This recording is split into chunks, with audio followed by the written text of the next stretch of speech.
बचपन में स्कूल में श्रीमती सुभद्रा कुमारी चौहान की कविता पढ़ी थी। सिंहासन हिल उठे राजवंशों ने भ्रिकुटी तानी थी। बहुत मशहूर पोएम है, आप समझ ही गए होंगे कौन सी है। बुंदे ले हर बोलों के मुँह हमने सुनी कहानी थी, खूब लड़ी मर्दानी वो तो झांसी वाली रानी थी। ये जिक्र है 1857 की क्रांति का, जिसे आज़ादी की पहली जंग भी कहते हैं, जिसे अंग्रेज़ सिपॉय म्यूटनी कहते हैं कि सिपाहियों की बगावत। हम इसे आज़ादी की पहली जंग मानते आए हैं और मानते हैं। आज उस जंग की शुरुआत को 160 साल पूरे हो गए हैं। 10 मई का दिन था जब मेरठ में कुछ सिपाहियों ने बगावत की और वो सवार जो थे वो दिल्ली आए। दिल्ली में बहादुर शाह जफ़र उस वक्त पेंशन पे थे, अंग्रेज़ों की पेंशन पे थे। राज ईस्ट इंडिया कंपनी का था। तो उन्होंने बहादुर शाह जफ़र को दोबारा से भारत का, पूरे हिंदुस्तान का बादशाह घोषित किया और उनसे कहा कि वो कमान संभालें। कुछ बदतमीज़ी भी की गई थी उनके साथ, उनकी दाढ़ी को भी ऐसे पकड़ा गया था। और उसके बाद जो म्यूटनी शुरू हुई, बगावत शुरू हुई, वो लगातार फैलती गई। अवध के इलाके में फैली और नीचे ग्वालियर तक गई। और जिन लोगों ने अंग्रेज़ों का साथ दिया वो कौन थे और जो लोग आज़ादी की लड़ाई लड़ रहे थे वो कौन थे, मैं आपको बताता हूँ। आज़ादी की लड़ाई लड़ने वालों में था जो मुग़ल शासन का बचा कुचा जितना भी था, बहादुर शाह जफ़र, उनके बेटे मुग़ल खान, छोटे बेटे तो जवान बख्त थे, उनको तो रंगून भेज दिया था साथ में।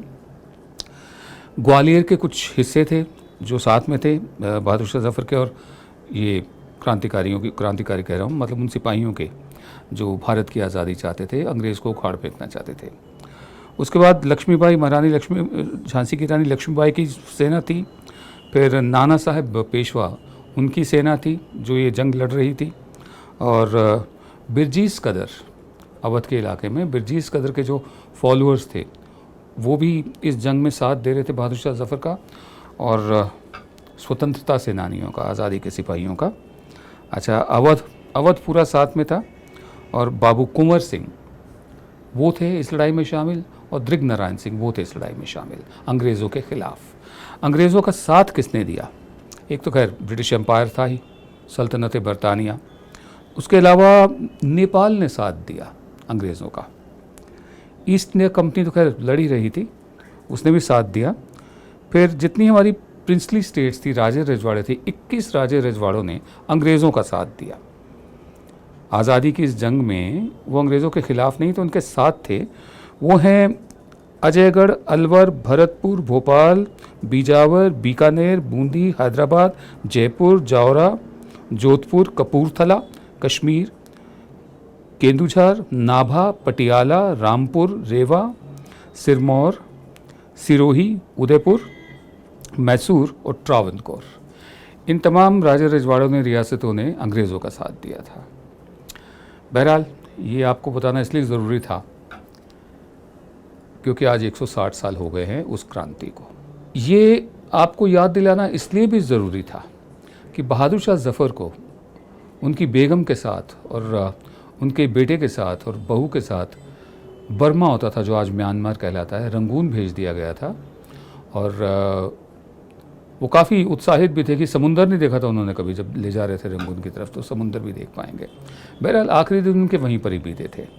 और जब उनकी मौत हुई तो उनको एक ऐसी जगह दफनाया अंग्रेज़ों ने, बिल्कुल लेवल कर दिया, उसको समतल कर दिया, उसके ऊपर घास फूस, पेड़ पौधे सब उगले ताकि पता ना चले। ये तो बहुत अभी हाल ही की बात है, 1991 की बात है, जब वहाँ पर एक नाला बनाने के लिए ज़मीन की खुदाई हो रही थी तो उनकी कब्र का पता चला। वहाँ पर आज एक छतरी भी है, छोटा स्मारक भी है, जिसके लिए पाकिस्तान के तब राष्ट्रपति रहे आसिफ अली जरदारी ने $50,000 दिए थे। राष्ट्रपति पाकिस्तान के परवेज़ मुशर्रफ भी वहाँ पर होकर आए थे। बहुत लोग जाते हैं वहाँ पर, दुआ मांगते हैं। डॉक्टर मनमोहन सिंह भी वहाँ पर होकर आए थे। हमारी निगाहों में बहादुर शाह जफ़र स्वतंत्रता सेनानी है। अब ये सरकार पर है कि उनको स्वतंत्रता सेनानी डिक्लेयर करती है या नहीं करती है। सुषमा स्वराज जब विपक्ष में थी तो उनका मानना था कि हाँ, स्वतंत्रता सेनानी है, और उनके जो अवशेष हैं, रिमेन्स हैं, वो वहाँ से, बर्मा से, म्यांमार से लाकर यहाँ पर दफन किए जाए, दोबारा से इनका स्मारक यहाँ बनाया जाए। वैसे ही बहादुर शाह ज़फ़र की इच्छा भी थी, ख्वाहिश थी कि महरौली में हज़रत बख्तियार काकी साहब की दरगाह है, उन्हें वहाँ पर आराम फरमा किया जाए, वहाँ पर दफन किया जाए। मौजूदा सरकार से हम ये मांग कर सकते हैं, और बहुत लोगों ने मांग की भी है पहले की सरकारों से, कि बहादुर शाह ज़फ़र को भी एक स्वतंत्रता सेनानी का दर्जा दिया जाए, मरहूम बहादुर शाह ज़फ़र को, सिर्फ इसलिए क्योंकि वो मुसलमान थे और मुसलमानों का जो पूरा रोल है उसको नकारा जाए। 1857, वैसे जंग उन्होंने ज़्यादा लड़ी थी मुसलमानों ने।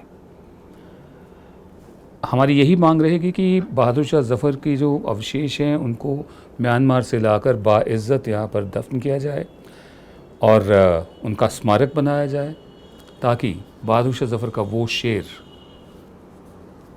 अब मानी ना रखे कोई कि कितना है बदनसीब ज़फ़र, दफन के लिए 2 गज़ ज़मीन भी न मिली कुएं यार में।